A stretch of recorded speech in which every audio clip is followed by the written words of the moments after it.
Okay, yeah. Good luck. Thank you. Thanks, John.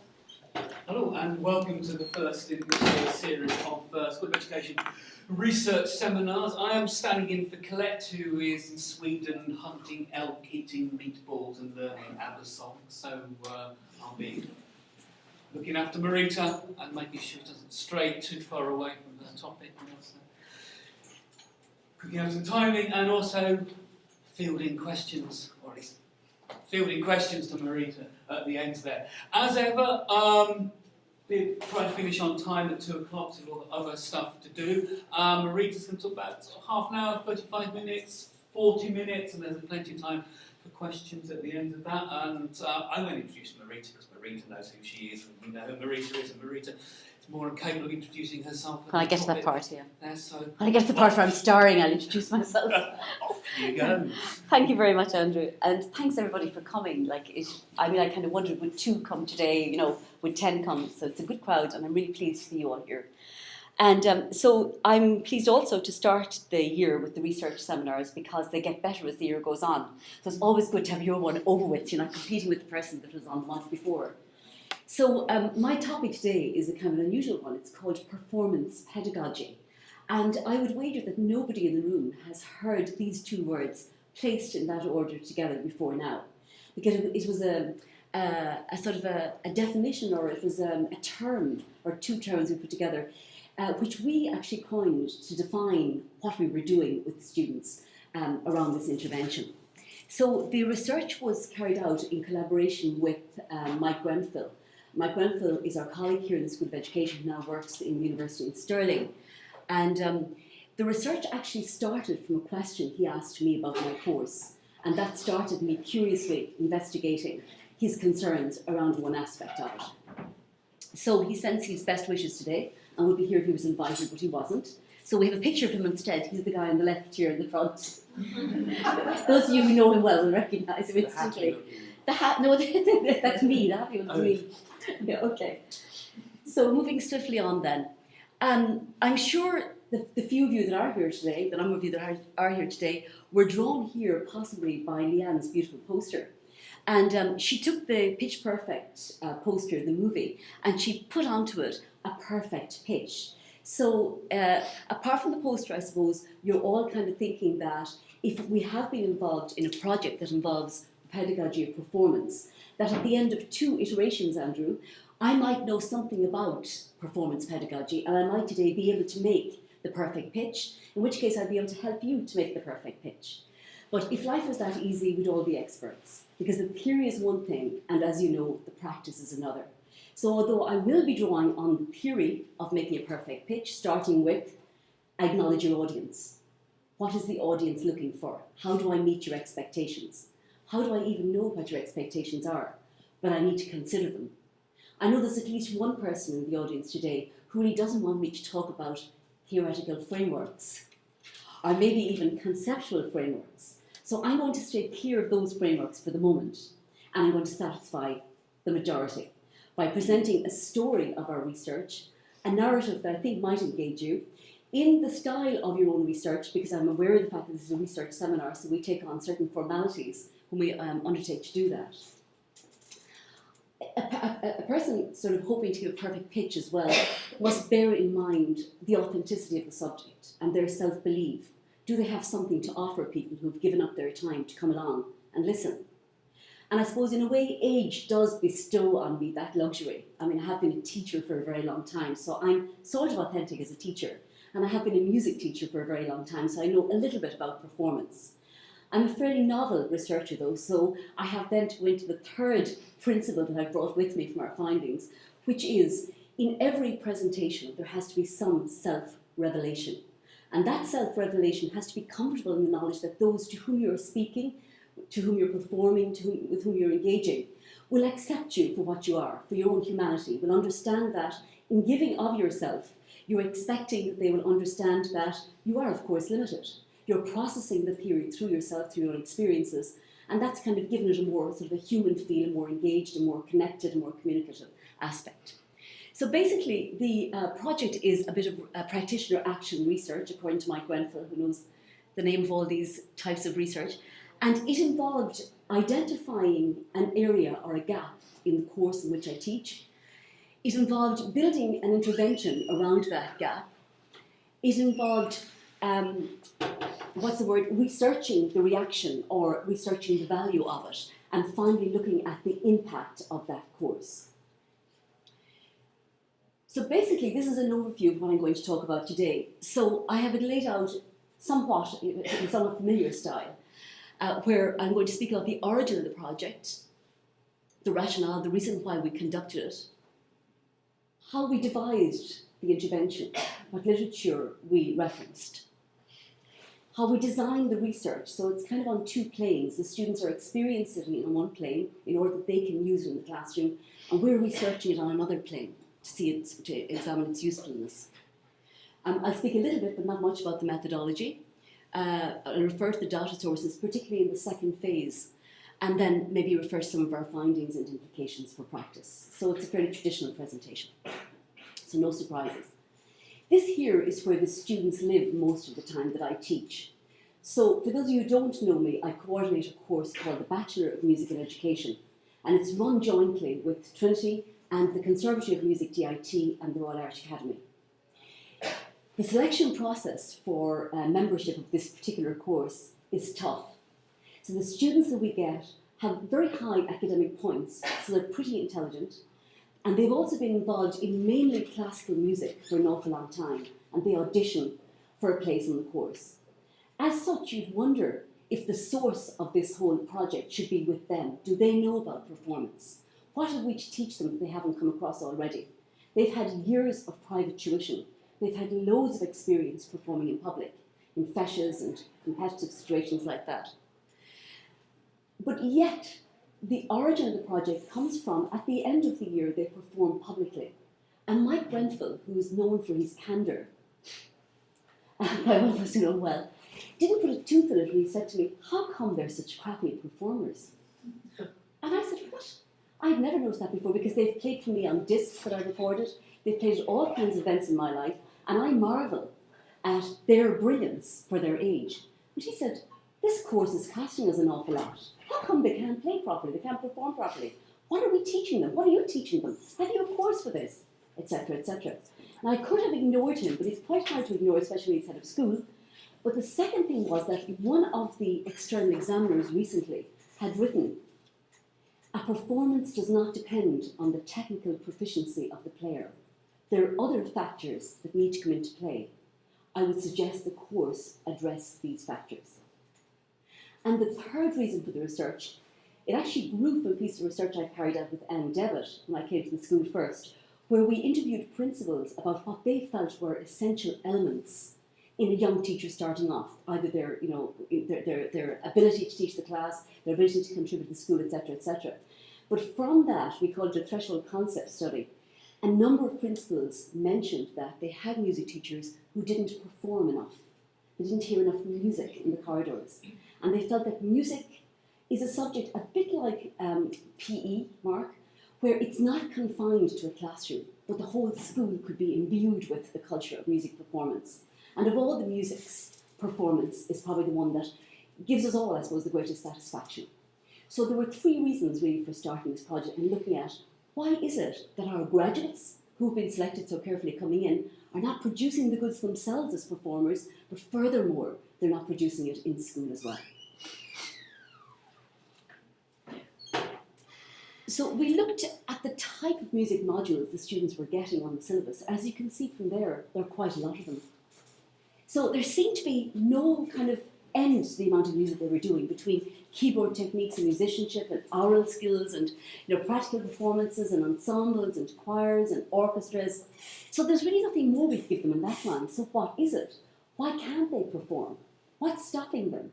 They're excellent performers. So we decided we'd go to the literature, and we typed in performance pedagogy, and of course nothing came up because we'd made up that term. So Mike is kind of good in this line, and in collaboration with him, he decided that I could find nothing anyway. So he'd find it.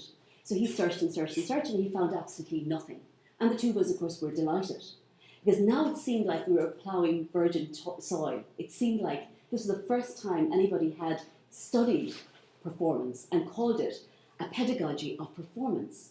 And we wondered why there was such a gap in the market.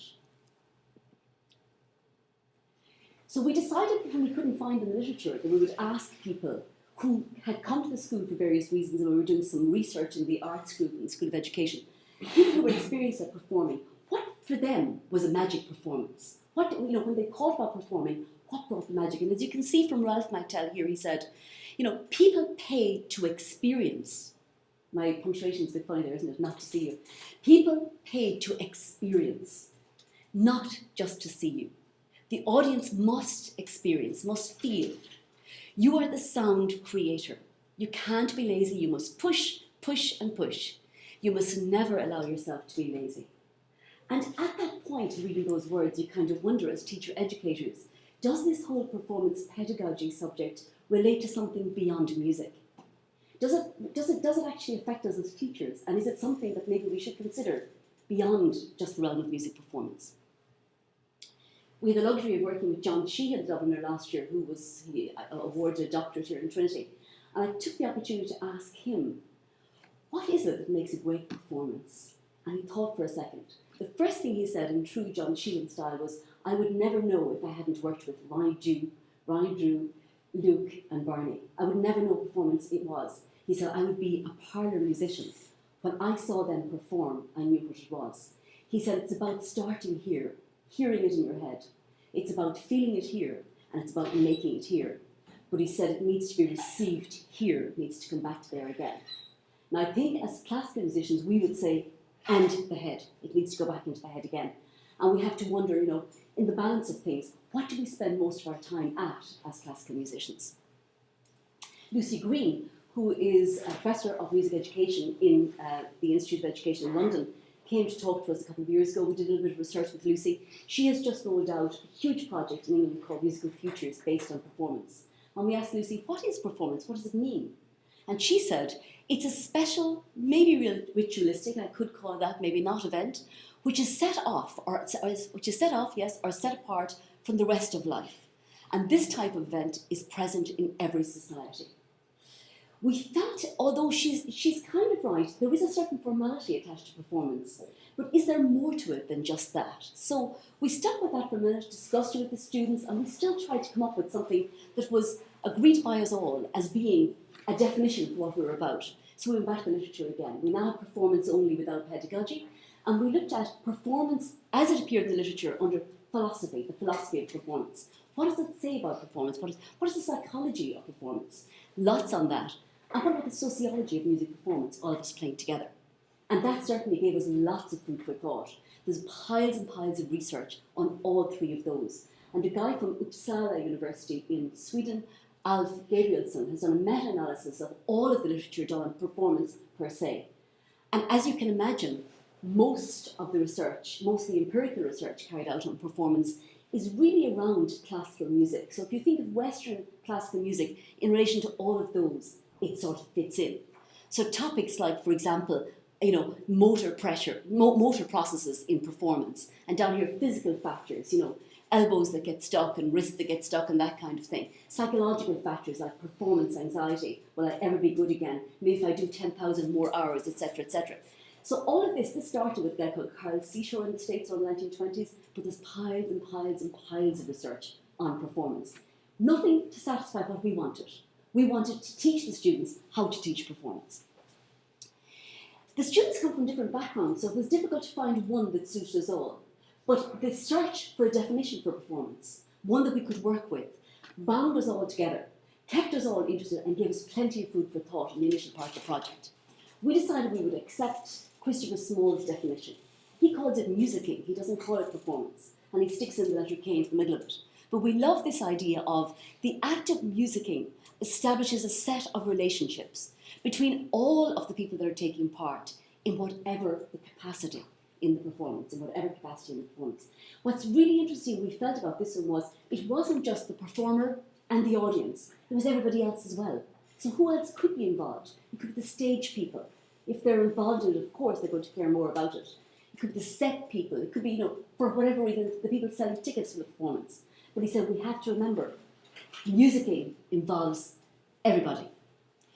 So taking that aside, the next thing then was what is performance pedagogy, and that was easy because I think we knew what we were going to do from the beginning. So we decided we'd give it our own definition, which is the study of performance with a view to teaching performance in school. And so we move on. So the question for us then, as we deal with these students, is can we bring to their consciousness all this learning that has gone on for a million years and all this practice they've done by asking questions like, what are the essential elements of performance? And then, what are the conditions, encounters, or contexts which generate and facilitate performance fluency? So our plan was that they would teach performance. So we looked to see what supports could we give them so that when they go into school, what do they do when they're teaching a choir? What stops them from doing it? Is there confidence? Is there competence? Do they know what's involved when they take over an orchestra? Even if it's a recorder group in the class, how many times have we been, as students, or have we seen, kids take up the recorder and play the note G for the whole class and never actually get the great song? You know, how many times have we seen kids listen to a Joni Mitchell song, read the words, but there are no chords, they can't practice them when they go home? So we need them to embrace the importance, the value of performance, and in all its aspects, and also to feel competent and confident about carrying it out. So we need to give them some methods, some approaches. We need to deal with the issues around what happens when you go to the classroom. The experience of being a performance we thought would be good, and we need to look at what the outcomes were then, so they themselves can talk about the outcomes, reflect on them, fix them, and then when they go in to perform in the class, or to teach performance in the class, they become little experts at not just their instrument, but at how to teach performance. So we drew on, I suppose, progressive kind of ideals and kind of constructivist methods and pedagogies, and we said what we're going to do is we're going to design and implement a module to enhance their performance, because really that's what research is all about, and in it we're going to give them some performance theory.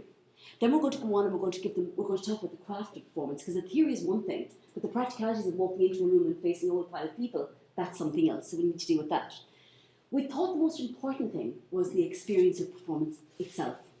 And again, we wondered how would we carry that out. Now, all of us loved that part because it meant the students were working in little groups and they were putting on a performance, and many of you here, thankfully, turned up at those performances over the last 2 years and saw the students perform. And not only were they going to perform, they were going to organise it, but also the most important aspect of all, they were going to, with a heightened sense of awareness, watch each other perform. So knowing they were going to do it themselves, have them focused. We hoped at the end of it, oh yes, of course, in true John Dewey style, we couldn't let them have the experience and miss the meaning. So in order to capture the meaning of this, the students were required to keep a reflective log of the experience. And they were to submit that reflective log, just 1,200 words, at the end of the whole thing, and we were going to speak with them individually, etc., etc. And this is how we were getting our data for the first phase of it. And so I suppose the point in the end is that if some understanding of what performance is about now, and they would have acquired this thing called performance fluency. So basically, and in summary, we have theory, we're going to look at the stagecraft of the practice, how do we do it, they're going to have the experience and they're going to reflect on it. And that's really phase one of the project, and that happened over the first year when we didn't know we were doing with phase two. So this happened in 2012-13. So in terms of the inputs, just to give you very quickly through them, because they could take all day. So over about a 10-week period, we spoke about philosophical things like, for example, this one that all the musicians had mentioned. You know, the balance when we're performing between the head, heart and the hands. And we began to look at the balance in terms of our own performance as classical musicians. What do we spend most of our time doing? So you can imagine we spend most of our time doing practicing. So technical proficiency was the biggest thing of all. Scales, arpeggios, exercises, etc., etc. Trills, more ornaments, etc., etc. Fast, faster, fastest, showiness, all that kind of thing. So the technical thing of the hands became a huge factor in their consciousness in relation to what they do themselves most of the time.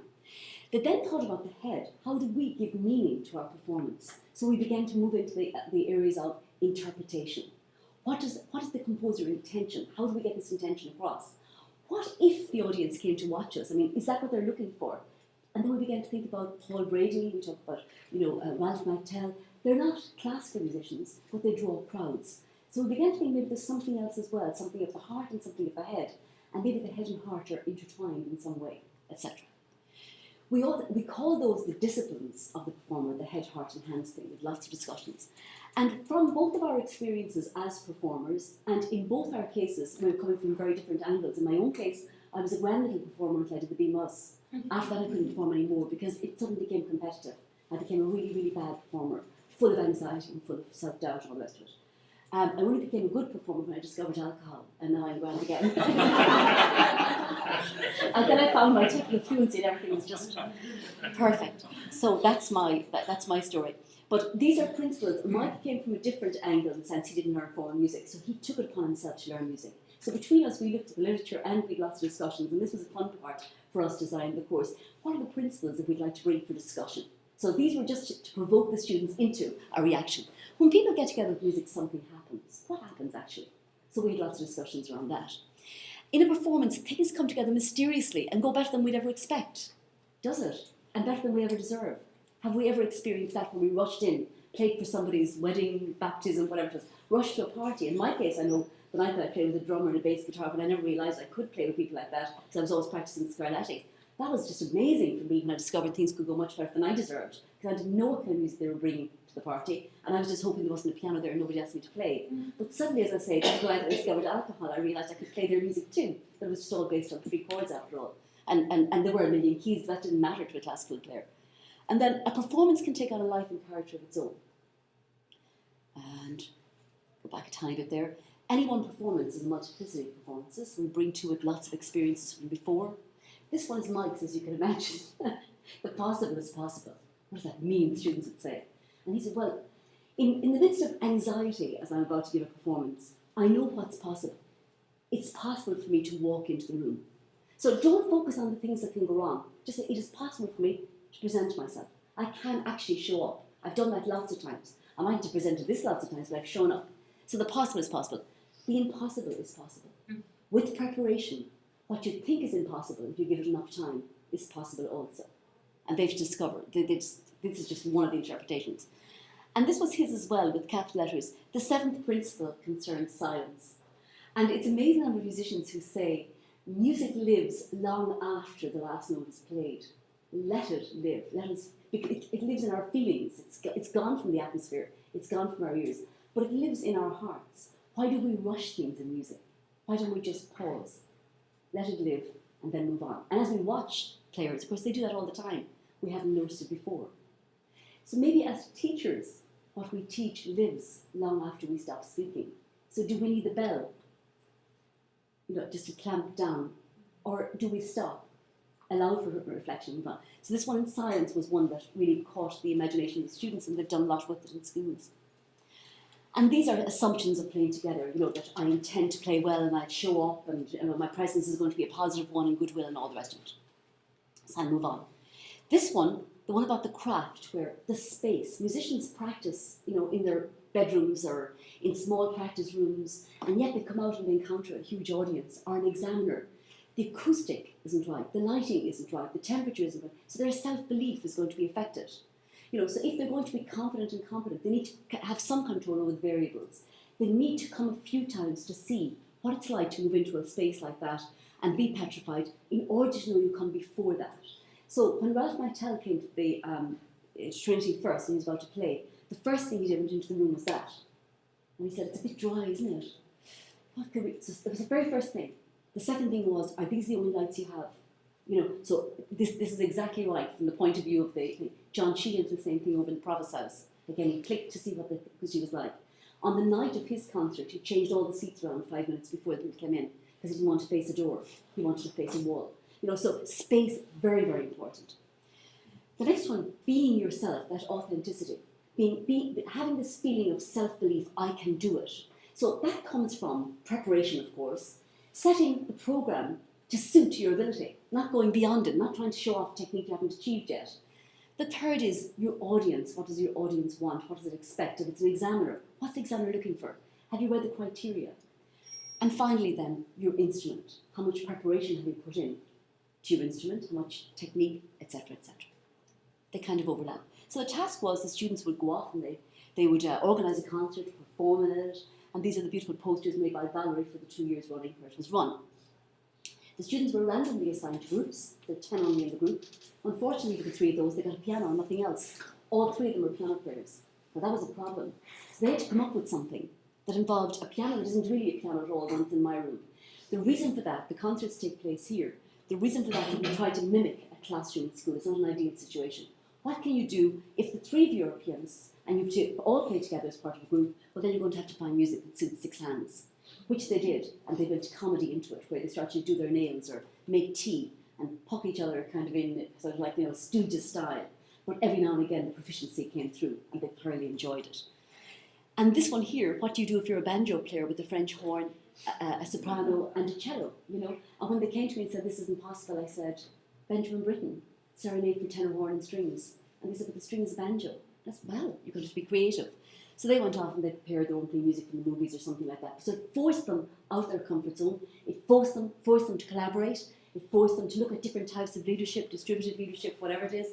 And it forced them to communicate with each other. It forced them to be organised, to Facebook it, to build programmes around it and all the rest of it. So there was lots of reaction. As you can see there, there's Valerie's one in the back. But lots of those type of things went up. They made posters, and as I said, they filled the room. First year maybe not so much, but second year they sort of got the hang of it.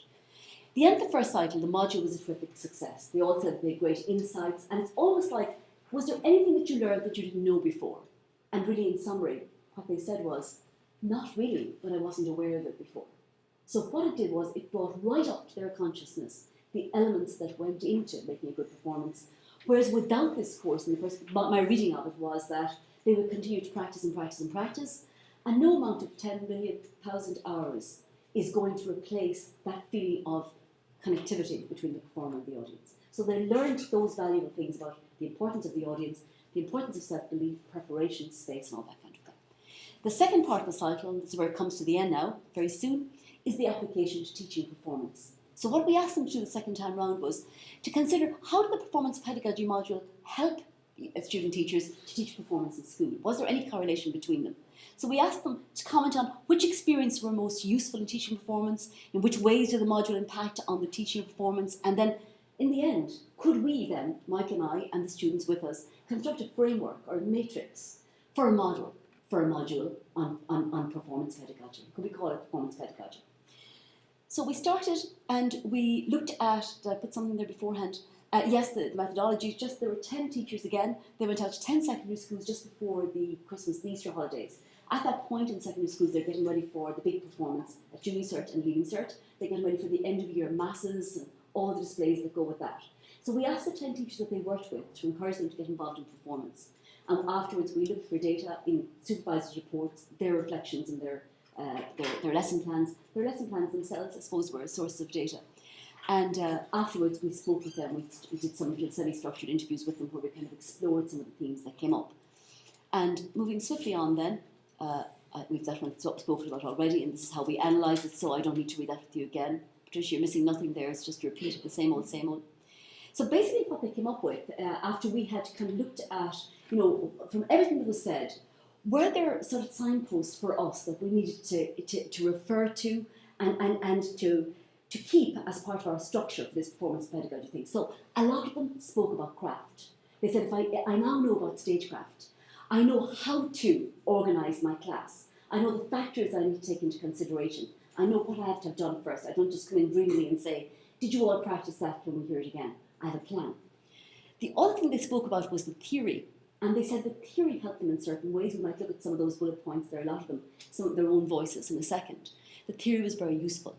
And finally, the biggest learning of all was, although they had carried it out here in the School of Education, both as a person who organised, performed, and also watched others doing it, had been fused with all the theory, when they got the context, the real context of schools, there were certain impediments to their ability to carry out this.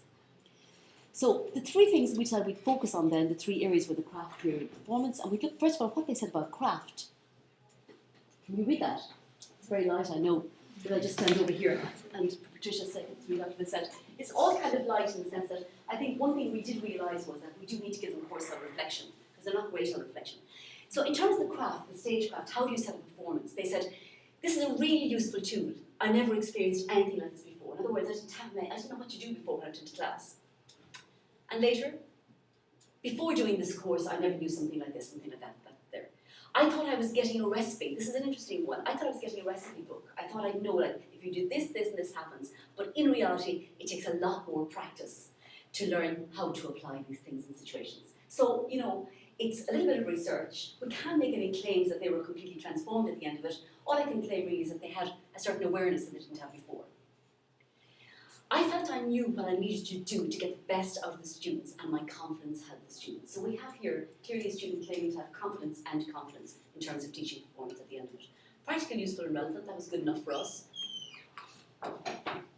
It helped me to focus my approach in rehearsals, to give them something to talk about in rehearsals. The stagecraft input didn't suit my style of performance. Have you any idea where that might have come from? What kind of student might have said that? Because there were tensions, and I'm not speaking about the tensions today. That's another day's work. Trad? Exactly, Anne. Yeah. The trad performers found the stagecraft, what they said was fake. They said they wanted to come in and they wanted to doodle on their strings if they felt like it. They wanted to eat chewing gum if they felt like it, or a straw for that matter. And they didn't see why a certain level of formality could play any part, any hand-actor part in their performance. Now, there is, as I say, a counter-argument that I won't go into, but just suffice to say that it wasn't all rosy in the garden between the three members of the group. There was a lot of sort of, I suppose, negotiation around it. In some cases it worked and in some it didn't. At the end of the first phase, we had a lot of findings where it didn't work, but it was just too long today, so I kind of put the two together to give you a flavour of the overall project. So the majority of the class found that the input on stagecraft was useful, and they got this perspective of the audience for the first time, what the audience expects. So move from them, which is me practicing all the time, and to now the audience expects more than just a technically accomplished performance, wants something else. And there were dimensions of the technical proficiency that they began to look at. In terms of the theory, they said they used the head, heart and hand a lot, and a few of them kind of said that. The students really responded, you can imagine, to the interpretation of the piece. In fact, most of the students coming to us, when we ask them what they're going to play, they don't know the name of the piece. They've never even thought about the interpretation of the piece. They're so busy looking at the technical aspects of it. So it helped me to organise the time I spent as well. It kind of gave them ammunition to know what to do when they're in school. Music interpretation, focus again on that heart thing was huge. Helped to cultivate a positive attitude to the exam. These are psychological aspects. How do I deal with exam anxiety? And again, go back to the principles, go back to the assumptions again. What can I do beforehand to reduce them? How do I create better motivation in the class? And this one came up quite a lot, but when I say quite a lot, not so much in the first phase, the second phase, the students began to have fun with it. And then they thought, maybe if the students at school had fun with it, we might be able to lower anxiety. So enjoyment, fun, joy, pleasure, all those things, which were postponed really from the classical musicians' perspective for quite a while, and worldview, certainly seemed to come in at the end. They felt the assumptions were the most practical aspects of the philosophy, they could apply them immediately. The students really responded, see again to the heart. So in school it seemed like the students really do want to communicate, and all they need is a little bit of direction. This one I thought was very nice, because again it was in line with what performance said before. It's within silence that magical moments are created. And here having the choir holding a moment for a second longer, without a second longer than anticipated, while surrounded by silence, create a magical moment. It's a different interpretation of silence now. It's kind of the stillness of the single note, and holding the single note with the harmonic changing underneath, which is magic in music. Being aware of that is wonderful. Overall, they found it harder to transfer the knowledge from theory, just like I said to you at the beginning of the talk. But in written reflections, they used the theory to comment on their experience. Phase one as well, we used the theories and the assumptions, all that kind of thing, and asked students to comment on their usefulness. And this really is where all the learning took place. Just like for the first phase, it was actually putting on the concert was the best thing of all for them, and sitting as someone who's about to put on a concert. Here in the context, a lot of pressure with state exams. I hadn't thought about that before, so how do you deal with that? Being marked, being judged by others. Students anxious despite having spent years practicing. There's loads of different spellings of the word practicing here, by the way, and I didn't change them. I left S in sometimes and C sometimes. The noise is not welcome in school corridors. So even with the best will in the world, the teacher trying to teach music performance in the class has to be aware of the fact that around them there are all kinds of important subjects like maths and English going on, and they have to keep the sound down. So that's actually a learning moment for a music teacher, because it always surprised me. You just didn't really appreciate what was going on in my chaotic room. Practicing in the classroom is not ideal. It's a different situation. See, she's got the seal there. It's a different situation to practicing in an exam situation or in a performance situation. Huge demands on teacher. Lots of groups and short time available. The reality in school, can we do this at all? teacher needs to experience performance themselves. If there was a longer time available, we could do better, but there's never enough time to practice, exactly. Students seem to find it really useful to get the support needed for preparing for the performance. So again, they got positive feedback from the students because they were able to sort of mark their cards and get them ready for their exam. The lunchtime concerts in the university gave me a good feel for the frustration in the class and how, what's that? Gave me a good feel for the frustration in the class and how to minimise them. Is it frustrations? Is it frustrations? Yeah. Can't even read it, it's so light. Yeah, so the fact that they themselves were frustrated so much with their own concerts, they had sort of an empathy with their students. So in the end, then training teachers demonstrated, that's Mike's word, they're not mine, we should move that, I thought I'd change most of the slides. We say pre-service teachers here, but he calls them training teachers. Training teachers demonstrated a greater empathy with and a greater accommodation of their students' performance. That's true, so better understanding of it. So really the summary is that music performance, like if it's going to be magical, it has to have some authenticity. The children need to have a voice in what they play. They need to know what they're playing, they need some negotiation. The trad player in the middle, or the classical players, had a most unhappy experience. The student who came from Scotland that year had a very unhappy experience as well because I can't remember what her group was, but it was very different from hers. But she had a better experience because she spent a long time negotiating it. But that authenticity, or having a voice, owning the performance, locating the locus of the power in the student is very important. Respect for the audience, and I think respect for the examiner. The examiner can't give you marks unless the audience has paid to come here. They want an experience, not just to see you, to experience, to learn something. And it does require self-belief, and that self-belief only comes when you feel that you're the authentic person, you're the authentic violinist, you're the authentic whatever it is. But it's not enough to be an authentic violinist, you need to be an authentic performer. I now know what's involved in performing. I knew what was involved in violin playing before, but now I know what's involved in performing. It does demand something of yourself. So if you go wrong, it doesn't actually matter. John Connor goes wrong all the time, and everybody loves him. Nigel Kennedy goes wrong all the time. He forgets stuff. Everybody loves him. So forgetting, memory lapses, that sort of thing, that's not important. It is important, but it's not important enough to overlook the other factors of it. And finally, it does require systematic consideration. It's not going to happen by itself. So with all the recorded players all put in for their junior cert, it's not enough. How did you teach them how to perform though when they went in? Are they happy with their performance? Are they proud of it? Can they communicate something with it? So basically what we said was, these three areas were very important and seemed to have some sort of relevance in school as well. And so from those we drew up the matrix, which basically had the theory first, and all that goes with that, the literature, performance requirements, what's on the school syllabus in terms of music and that.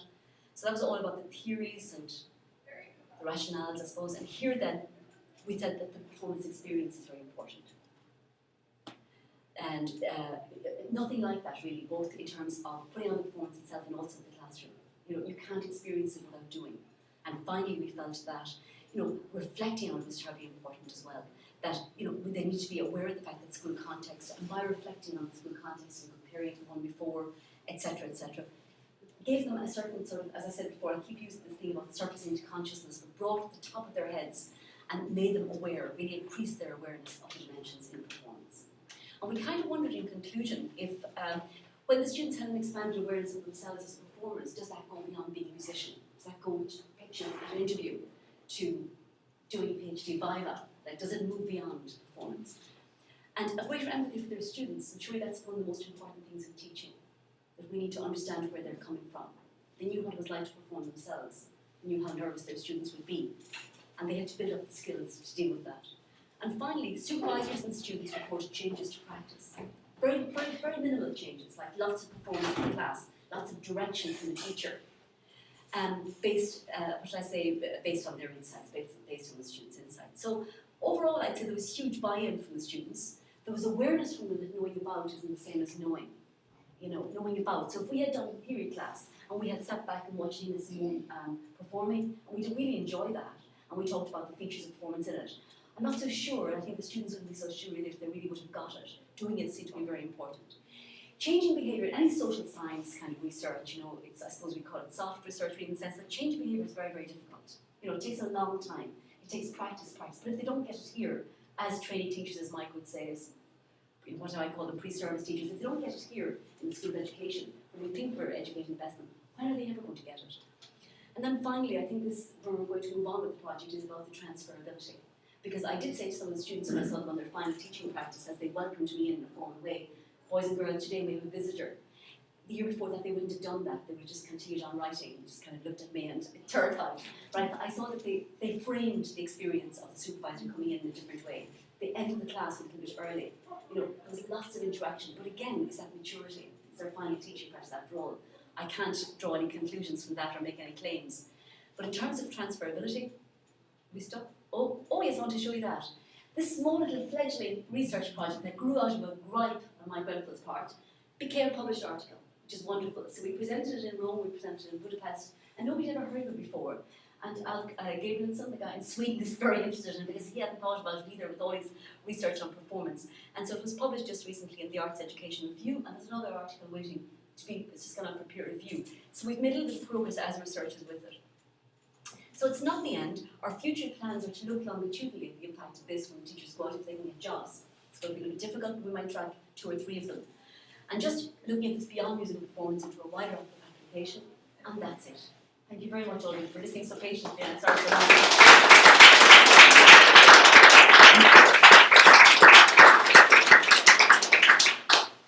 Thank you, Marie. The hard questions are all going to be. Doc Mack at the back of the room is a really hard one. She's been preparing this now for weeks and involved in theoretical framework. Thank you. That's fascinating. It's really, really interesting. As someone who's came and sat through the performance Lunchtime, so really interesting again, sort of variable, should we say, interesting quality of performance there, and all sorts of different ways. I'm going to be really indulgent and ask a question, if that's all right. Yes, sure. To what extent do you think, or have you found that it's to do with, they're sort of overcoming their own education, their own musical education here, and also another to do with maturity? You mentioned maturity at the end, because they're still quite young. That's right. And it depends how much performance they do, whether or not they're not mature enough to. Exactly. I mean, the Ralph McTells and the John Sheehan's, they're sort of old lads, they've been around, they know the performance business, whether they're still not quite grown up enough to take on board all the things that you're working with there. So the question is?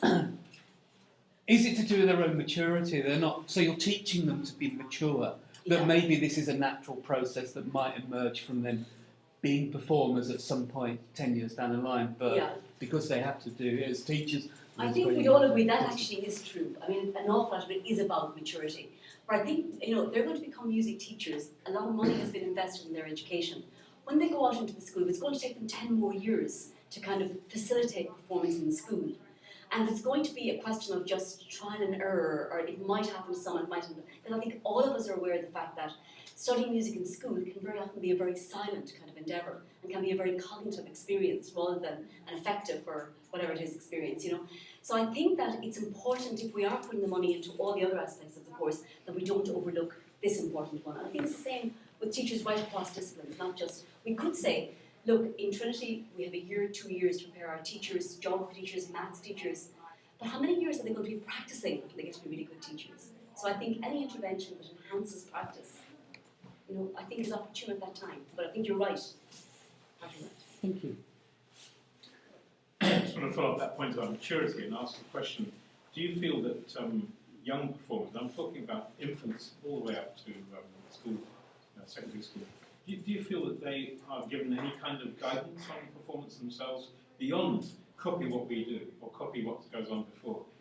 Because that's how it seems to me from my own experience in music education, that watching my son develop, that very often you learn simply by watching others, not by giving any real structured thought about like you've been giving to these students. You're absolutely right, and it's a really good observation, because I have mentioned this in the Royal Irish Academy with my colleagues over there, and they're very interested in it, and something they hadn't thought about before. I'm kind of thinking, that's strange. And then to go internationally and have people from the States who are big performers say, that actually is a really good module, whatever, hadn't thought about it before. So how we have learned to perform is through mimicry. So we mimic what we see. But I think if we're going to be teachers of performance, it requires more than that. And I think it applies to maths as well. I mean, I could do a maths problem because I know how it works, because I've learned it off. But if somebody asks me a question, I need to be better than that. I need to be ahead of the, and I think as music people in particular, but I think as teachers, secondly. Teachers, and I'm not sure which is a subset of each, but I think as teachers and musicians, it's something we do need to have. An awareness of it, an authority where it's concerned, and we need to have pedagogy first, I think. Thank you. Maybe you find somewhere that maybe this is taught implicitly or Yes. cross-curricular in some part of the curriculum that they don't have? Yes, I think you're absolutely right, Katrina. I think it is done implicitly. But I think no more than the music teacher who teaches Scarlatti, never mentioning Scarlatti to the child. The child comes into the exam and is asked a very hard question. What are you going to play with me today? For me today, I'm so happy to see you. The child starts to cry because they've never thought about that question before. You know, I think it was implicit in the lesson that the child knew he was playing a piece of music from that particular period with those particular characteristics by that particular composer, but it was never mentioned. So I think it's a shortcoming if it's left. I think we need to make these things explicit. And I mean, the thing is, I just don't even think it. Like you, I would have thought students who have received so much tuition in music, of course, I mean, through osmosis, they must know how to perform. It was actually the reality of seeing that they don't perform at the end of your exams and they don't encourage performance or focus it in the school either. So I think it needs to be more than implicit. Any more? Trials. Well, No. One thing that, listening to your point about traditional musicians, I wonder whether there's a case for alternative cultures of performance as well, not just... Excellent question. And in fact, there's a pile of research by a guy called Thomas Torino in that line. And we know it, but again, I hadn't been aware of it until I suddenly read it. There's two types of performance, obviously. There's presentational, and that'd be the classical one. So I come in, I present myself, and I play. But there's also participatory. And participatory is the one where the guy, the traditional player, is quite happy if the audience decides to join in as well. And both types are authentic. And I think with our problem with the lad who was trad, he was being forced into what he felt was a straitjacket, where he wasn't allowed to be informal. But I think he learned at the end of it that sometimes formality is called for. And that, you know, Martin Hayes or, you know, take any of these great traditional players, when they play with someone like Paul Simon, there is staged informality, which is very, very different to informality. They have this formal informality. They have rehearsed it, they prepared it. And in his, later on in his reflections, he says that. I now realise that he wrote a really, really important response to the first part, explaining his frustration in being straitjacketed into a style he was no longer comfortable with. And that opened up that whole area of authenticity, locus of control, student voice, leadership knowledge. So it opened up a whole can of worms in terms of research. Really good question, really good observation. Yeah. Elizabeth. Sorry for being late, by the way. That's quite all right, you know it already, Elizabeth. I don't know that I do. That was lovely. I wonder if, just in the light of what we've been saying there, one experience I had a couple of years ago is relevant. I was down in West Clare with friends. One of the friends is in his 30s and had begun playing the bodhrán. There was a trad group that played in the pub some nights, and young friend, Philip, was sitting beside elderly man, and you could see Philip learning by watching and listening, and the elderly man doing everything to help, learning on the job. And I thought it was a lovely picture of being initiated into playing with the trad group, and it just absolutely. You might be able to frame that now in the context of I would. There are different styles of learning, and again, it goes back to the style of performance. Like, and the traditional style would really be a sort of master-apprentice kind of style, where you're gradually brought in.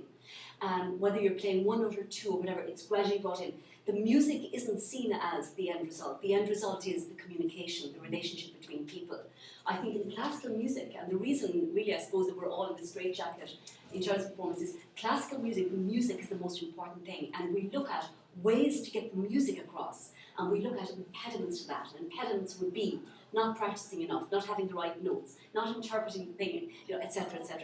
So I think folk music, jazz, all that kind of music that has come from people is really about, it's the most important aspect of it is the communication aspect of it, the relationship aspect of it. And so I now begin to realise that really, with the classical stuff as well, we can borrow from the folk tradition, we can learn a lot from the folk tradition. So I think we're kind of theorising some of the elements of the folk tradition. Thank you. Martia, thank you. It was lovely to listen to your presentation. Thanks, Genevieve. And having two children who are so involved in music, and do you think it's a hereditary ear that, you know, some people are great, they can read music, some people just have this ear for music and cannot read music, some can compose music, some can Yeah. You know, there's so much with music, Yeah. and yet so many people that are musical may not be into sport, Yeah. etc. So when you It's just funny, bring that what you're into it, saying is such an important question, and it's like huge. And I think the reality of it hit me when a friend of mine said, "What, did you get anything out of that one night we were coming up from Paul Simon concert?" And I said, "What do you mean?" He said, "Did you get anything out of it?" I said, "What are you talking about, Laura?" I said, "I got free tickets, I had to show up." And I said, "Are you serious? Could you have lived as long as you..." What do you mean? So the point was that she never ever had music education, ever in her entire life, and I hadn't identified that until that moment. My passion is to ensure quality music education for all children through the school system. Because it's fine for the kids who can pay. Any child can be sensitized towards music. We're going to look at a baby to see that. Every single child has the facility, the capacity to be enriched by music.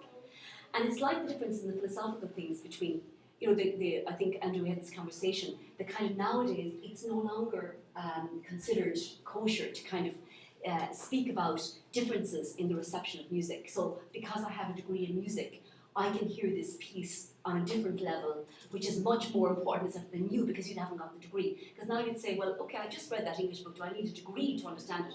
But there are, you see, we mix up joy and sheer pleasure. So the more we know, the greater the pleasure.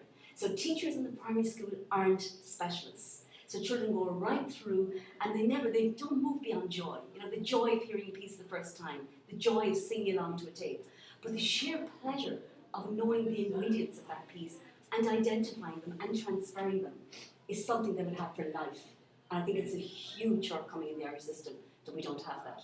So we have another project that we'll talk about another time, our co-teaching project, where we try to address that as well with partnership with a local school. But the answer to your question is every single child, every single human being has the capacity to be totally enriched and transformed and completely bowled over by music. But it's a question of the more you know. And that's it. And time for one more, one very quick one. Any? Everybody happy? There you go. Got 10 more. But one that might be worth asking about is the role of composition for these students. In other words, performing their own works and being involved, because that connection between the composer and the performance is not so clear. But if you've written it, then it makes a huge difference. I'm just curious whether you think that's right. It is a very interesting one, and it's one I suppose that in education, you know, teachers always kind of they're always afraid of composing because it sounds so lofty and it sounds so like, where do you go with composing? It's the whole research project in composing. How do we teach composing? Anyway, I won't go into that today, but just interesting question that you asked there as well, or a comment that you made, because for groups who didn't replicate, reproduce, who created, who composed, there was that three-letter word beginning with F, fun. They loved it, and it grew from their collaboration in ways that jazz grows, that trad grows, in a way that classical music doesn't grow. Classical music remains as is. What gives it freshness is a fresh interpretation, cognitively having engaged with the piece, study all around it, and suddenly a moment of sheer genius where you bring something to it that you feel was there all along but everybody else missed.